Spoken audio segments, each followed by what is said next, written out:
সবাই আমার নমস্কার নেবেন। আমি এখন বানাতে যাচ্ছি স্যান্ডউইচ।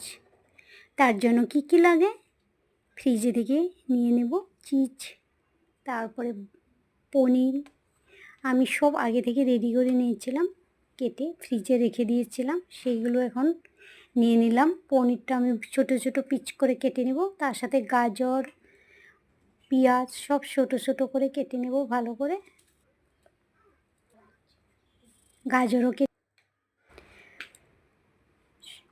পনিরগুলো আমি ছোট ছোট পিস করে কেটে নিলাম। আমার কাটা হয়ে গেছে। এখন টমেটোটা আমি কেটে নেব। ওইদিকে আমি কড়াই বসিয়ে দিলাম গ্যাসে।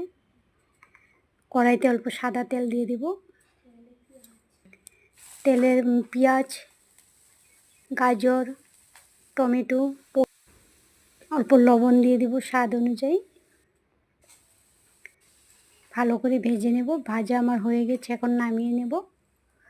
নামানোর পর ওইদিকে আমি ব্রেডগুলো রেডি করে নিলাম। ব্রেড রেডি করার জন্য আমি ওইখানে মেয়োনিজ দিয়েছি সামান্য পরিমাণ, দিয়ে ম্যারিনেট করে নেব। ওইখানে মাঝখানে পনিরগুলো রেডি করে নিয়েছিলাম যে সেইগুলো দিলাম, চিজ দিলাম। এখন আমি কড়াইতে বসিয়ে দেব বাটার দিয়ে। বাটার লাগিয়ে বসিয়ে দিলাম। স্যান্ডউইচ হয়েই গেল আমার স্যান্ডউইচ। খেয়ে দেখতে লাগবো কীরকম হয়। দেখতে তো দারুণ হয়েছে, খেতে বা কীরকম হয়েছে। এখন আমি সেগুলো কেটে নেব মাঝখান দিয়ে।